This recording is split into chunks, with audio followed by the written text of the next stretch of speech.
I shouldn't have started, yet alone finished, Octopath Traveler 0. This game had everything going against it for me personally. Boasting over 100 hours makes me a little bit cautious. I abandoned Octopath Traveler 1 after 12 hours. It's a repackaging of a mobile game, yet there was one major reason I decided to take the plunge, and maybe if you're on the fence, this will help determine whether this game is for you or not. This little snippet from Michael Hyam's review on IGN, quote, "But the true antagonist of this tale represents an incredibly thoughtful, fully realized, heart-wrenching, and intense exploration of this archetype. I'm a sucker for a wonderful thought-out villain, so I had to see it for myself. And holy moly does it deliver on that aspect tenfold." It also helps that this game is $50 for a brand new release, and visually I loved Octopath Traveler, and I was debating jumping into Octopath Traveler 2, but this was the new game, so here we are. But is it all fanfare, or does it have some issues as we go through this 100-hour journey? If you're missing the classic Final Fantasy style, it's right here, just in a different name. This game is so freaking dark. Being forced to choose causes unspeakable mental anguish. I kept saying to my wife, this is so sad. 8 being the theme of Octopath, I feel like the 8 party member system really shines with the customization, being able to switch out party members easily like Final Fantasy X, and actually being pretty helpful like in Breath of Fire 4. This is a long game, and there are some lulls in the pacing. The town building is fun, and I got pretty darn into decorating and placing people in their houses. It kind of made me feel like a kid again, just inventing my own little stories for my citizens. The structure is intriguing with choice on how you tackle the story, but also it's going to turn some people away. There is a simplicity to some aspects that I appreciate, but it can also be underwhelming. And there are so many emotional moments where people are screaming like this. I'm begging you, stop!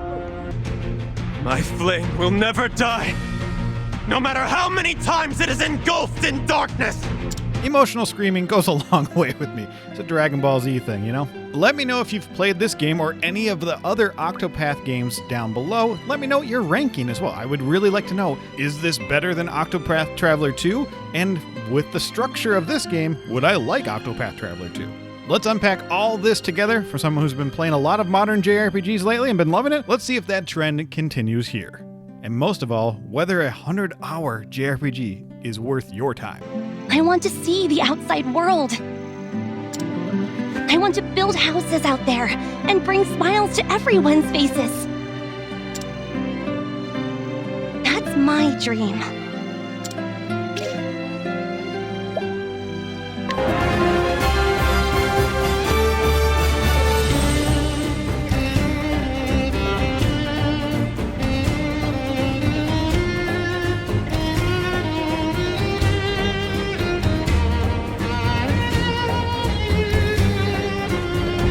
When I say this game is dark, I mean it hits on heavy, mature topics. There are going to be plenty of characters dying, but this goes deeper than mere loss of a life. This dives deep into what happens when terrible tragedies happen and how you respond, how do you rebuild, how do you react to betrayal, and most of all, how do you react to learning something unspeakable has been done to the ones you love. The mood of this game can be downright oppressive sometimes. I heard it was dark, but they do keep that atmosphere quite heavy for most of the game. Would you mind if I killed the boy? Perhaps that would help me grasp the father's emotions. I would say nearly every major moment has weight, and that's part of why I stay invested for over the 100 hours. And what I love about it is that its scope is large and small at the same time, one of my favorite aspects of a JRPG. You have your own struggles as a character and a party, but you're caught up in the land around you. Even if you've played other JRPGs, these kinds of moments hit because this game does not shy away from it throughout the entire experience. But it still gives you moments of levity to give you some breathing room. Next time, list the things you do like. It'll be shorter.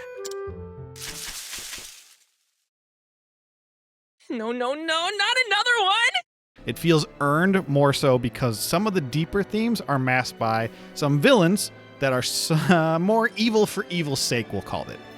I would say that's a less interesting villain, but that doesn't mean it's bad. Even those villains have reasons for being the way they are. It's such a nice thing to say that this game handles its villains wonderfully most of the time, especially the true antagonist like I previewed in the beginning. But you will be spending a lot of time in this world to get acquainted with its relentless dark and sad tones, fighting lots and lots of monsters, incredibly cool visually designed bosses with a lot of characters that need a place to call home. We will get to town building.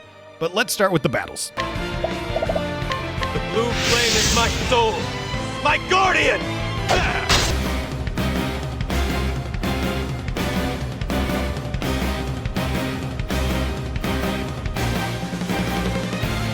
There are a few things I look for in a battle system for an RPG. Customizable, fun, and it has to keep me engaged for a majority of the playtime, not the entire thing. I've said it on this channel before, I can play a less optimal combat system if the story is excellent.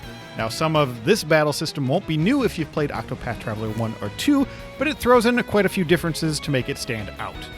I would say the big one being how you customize your characters. Your protagonist, who I named Eden, has access to 8 different jobs with various skills to learn.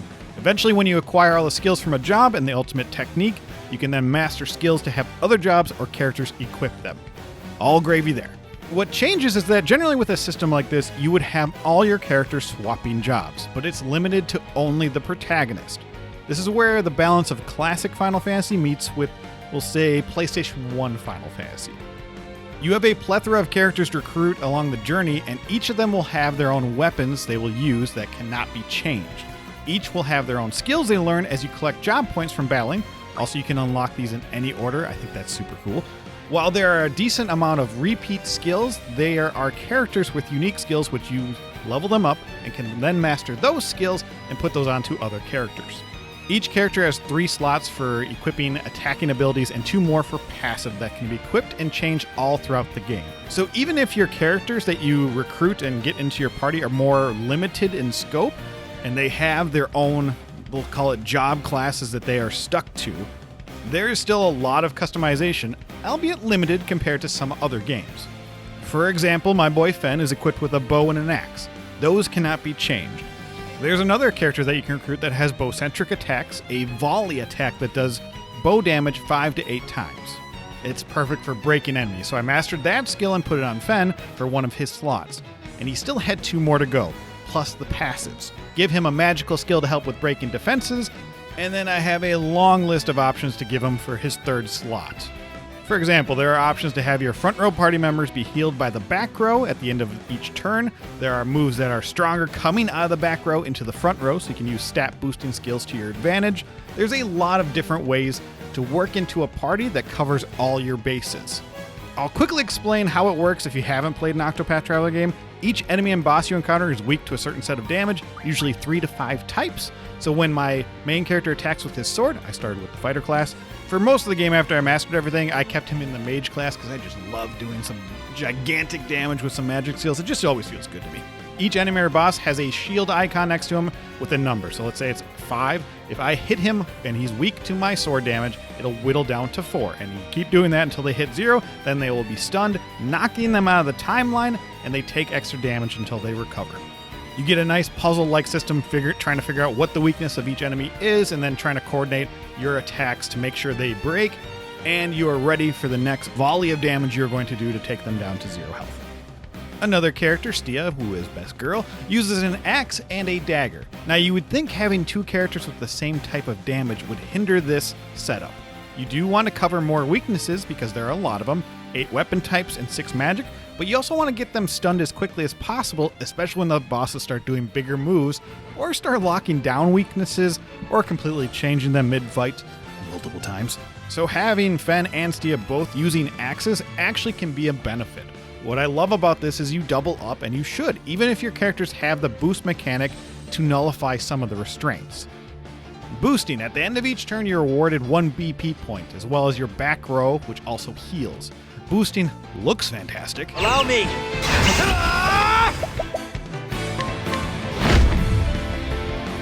Stand aside! I live for this kind of stuff. The sound effects, the visuals, the increase in strength, all of it just works in harmony to be an absolute blast. You can boost up to 4 times, which means you can attack with 1 character 4 times in a row, shredding that enemy's armor. It's awesome. Also, boosting works in conjunction with every skill, which just rules. Time stat boosters that will increase the overall amount of turns that your critical hits are up, for example. Any basic healing skill, well, if you boost on it, it's going to heal even more. It's versatile and satisfying to use basically the entire game for me. Swapping characters out of the back row after an enemy has been broken, powering up to maximum boost, and using your strongest moves to destroy a tough boss never waned in satisfaction. It helps too that this battle system is snappy and quick because of it. Boost at the beginning of the battle and you get 2 attacks instead of 1 for each of your characters. Combine that with moves that can attack all, and you can mow down enemies when traveling from place to place if you've got the right combos pretty darn easily. Come on! Bolt, this is the end. This will make a good paper. All those elements in combination just make it such a satisfying battle system that, for me, kept me engaged throughout my many, many battles. And these are random encounters, so just keep that in mind. Especially the lengthier boss fights where I had to really think about what order I need to plan out my attacks and when I should switch out my characters to prepare for a stronger onslaught from the boss's bigger attacks. It also helps that there are so many different battle themes, individual boss themes. My gosh, are some of them just impeccable. I was engaged. And that's a high praise in a JRPG land. Yes, does it lessen at points? Sure. But for me, it's mainly I think a section is going on too long. And if I can even think about that even more, a better mindset that sometimes I had, I wanted to see what's going to happen next for my character or my group of characters or the next revelation of the villains. That for me is a sign of something special. Whichever path you decide to take, just know that I'll be right there beside you. We're in this together.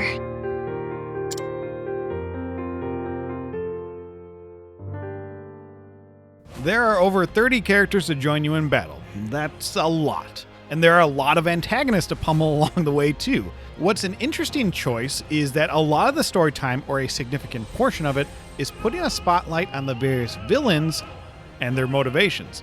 This is a deliberate choice, one that works for me most of the time. I do have my favorite arcs and my favorite villains, and it's funny how that can evolve the further you get in the game. Like with the choosing which skills to upgrade when, you can choose which villain arcs you want to tackle and in what order. There are level suggestions, but you could jump into one and finish that entire arc before moving on to the next one. Or do what I did and do the first mission of all of them and then tackle them in the order that resonated with me most. I think the beautiful thing about it is that it started to switch which was my favorite as various twists happened in the arcs. I can't go into too much detail, but my least favorite one initially became one of my favorites later, and I just love that. What I like about Zero is that there's an entirely other group of characters that you get to interact with, and a lot of them don't even join your party, but play pivotal roles in the story.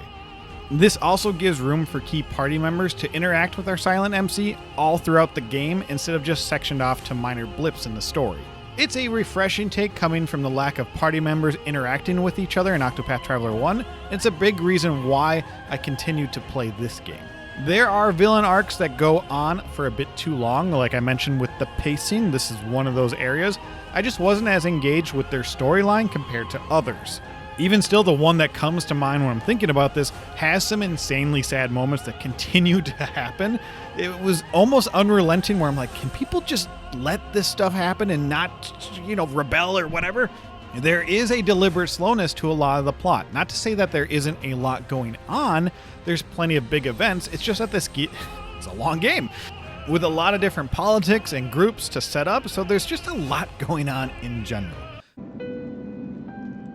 I am a king who has abandoned his country,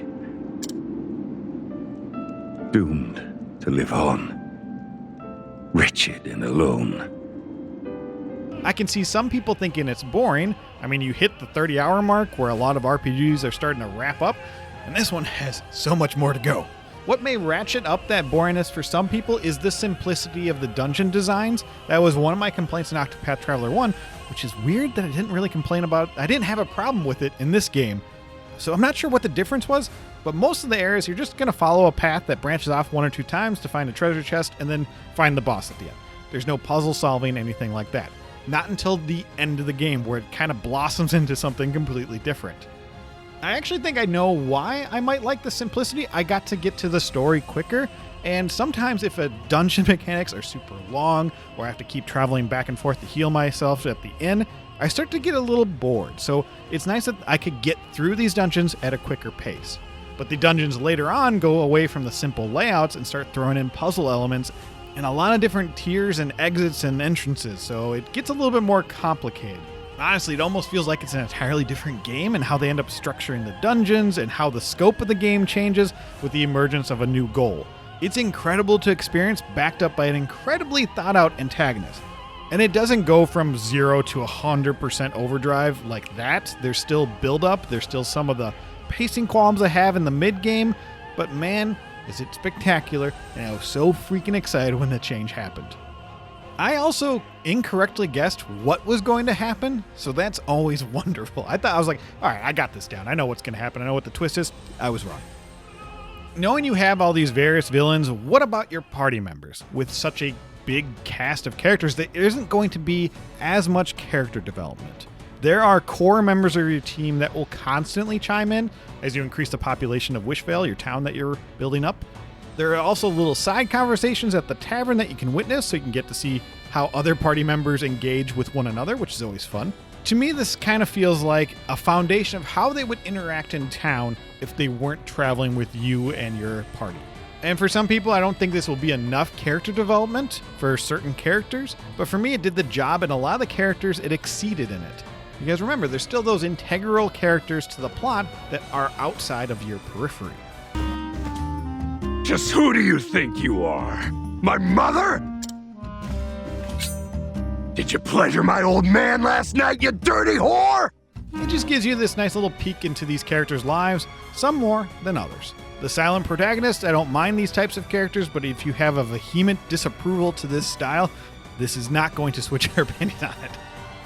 Also, all these party members that join you, for the most part, you can place them into whatever house you want, or be me and build them a table and have them enjoy the sunny day of Wishvale and converse with everyone out there.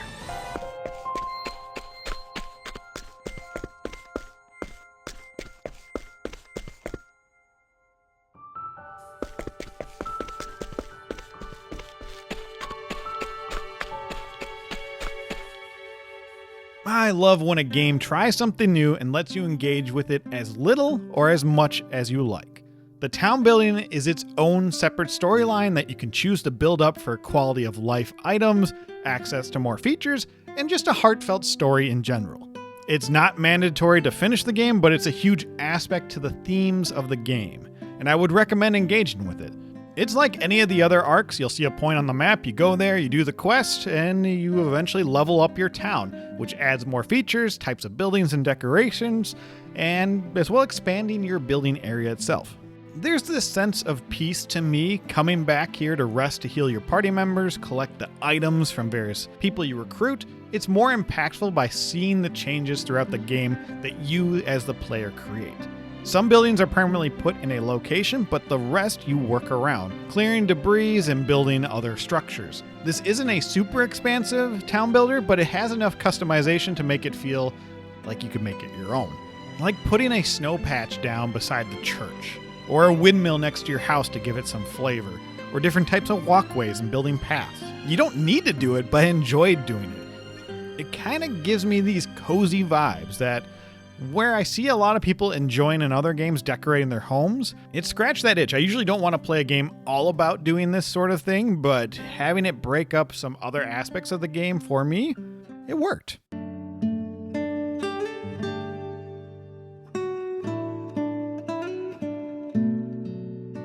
To build off this, when you're going around to these various towns in the world, you can press square on PS5 to nearly every NPC, and it will give you a little blurb about them, but also gives you a path action.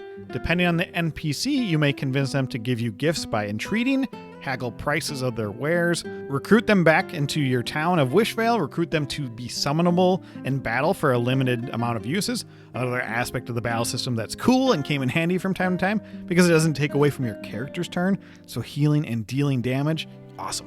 Some of the items you can get by doing these path actions on the NPCs are blueprints for house styles of the town you're in, so you can customize the houses back at your own town, or an armory list of that town's goods, and then they can appear at your own shop that you build back in Wishvale. There are a lot of these to find and gives the customization of your town a nice flair. Not to mention you can also upgrade individual buildings to get bonus effects and to house more people in them, which gives you more items or a bonus to that particular building they're in. Like someone will increase the odds of getting a rare item, which you then can give those rare items to certain characters. So all these characters that are coming to you as a recruitment, as you do various missions around the world, you can then increase their relationship. You level up that relationship by giving them items, usually more rare items, or cooking them a dish. And side note, cooking gives you various bonuses from resistance to increased damage to more job points and experience. That's a whole other aspect of the game that you can do. When you've reached max level with the relationship with these characters, you get this nice little tavern scene for each individual characters talking to your main character. And at the end of the day, I love that it interconnects everything. When you're out there wandering through the maps, collecting materials to build a new house, to give a random NPC a place to stay in Wishville, that gives you higher quality material for you to upgrade a different building.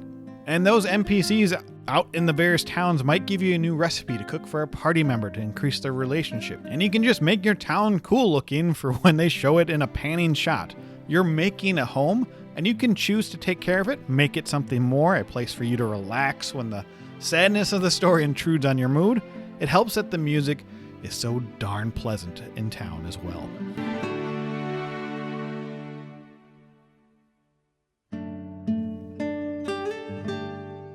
The music itself, my gosh. Beyond the mere battle music, which is absolutely incredible, you have songs that fit emotionally so well with what you're seeing on screen. There are many tracks in this game where it elevates the experience, so much so that it feels like Final Fantasy to me. It's the highest praise I can give. There's something absolutely magical about this OST. Highly recommend listening to it, even if you find this game isn't for you. Some little quibbles before we get to the end here. This game hitches pretty often. Fairly often, I'll say. You'll just be running and it'll just do this little glitch out. I don't know what's up with it. I don't know if it's just running bad. It doesn't happen constantly, but you'll notice it. And I was actually planning on getting this game on the Switch, kind of like I played Octopath 1 on my Switch, but the town building capacity is limited, and it's better on some other options. So I ended up getting it on the PS5, which is where I played it because it has the max amount. I believe it's 500 items. So just something to keep in mind if you're on Switch or even PS4. It doesn't seem to be as pretty as Octopath 1 and 2 in some aspects. Something about the blending or lighting of certain areas. I can't really put my finger on it, but you'll notice it if you watch side-by-side video comparisons. But this art style is just still absolutely gorgeous. I will take 100 more games in this style alone. Mine eyes have seen a goddess. It's beautiful. The way they do perspectives and just, oh my gosh, everything. God, keep it coming. Some of the translation for certain skills or moves I don't believe are accurate. There were a few where I had to keep reading them and thinking, okay, I think I know what they're meaning with this, but let me just check on the internet real quick. If you have played a lot of the Octopath Traveler games up to this point, or even some of the Bravely Default games, some of the newness of this battle system might not be as impactful for you. There's no happiness here. Only the used and the users. But this is going to change. Damn it all, this will change.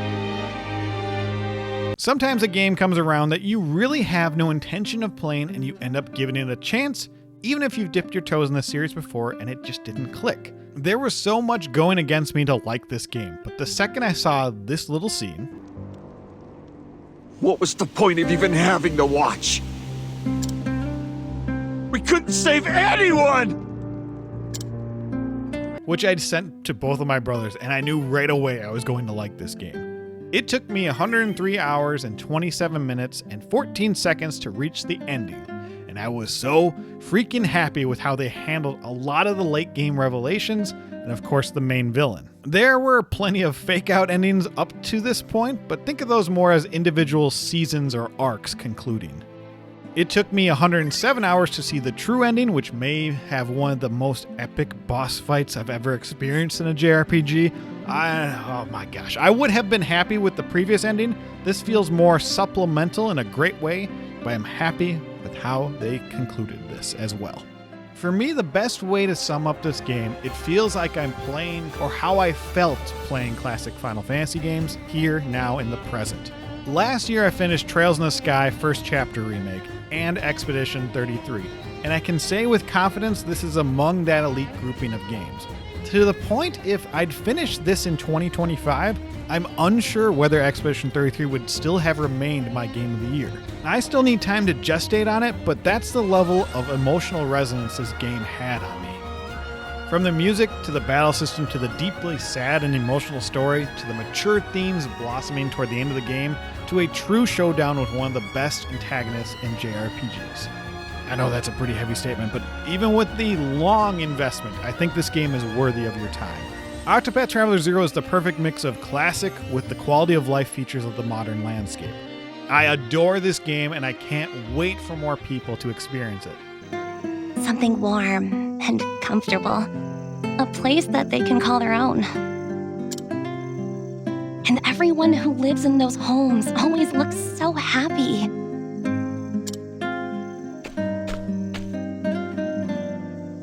I love Wishvale. I really do. I am curious. I love this game, but I didn't love Octopath Traveler 1. Should I try Octopath Traveler 2? I've heard mixed things, and I've reached out on Reddit asking that very question, and I landed on playing 0 first, so I'm so happy I did. But should I play Octopath Traveler 2? If you want more JRPGs, modern and classic, stick right here. We've got plenty more to share.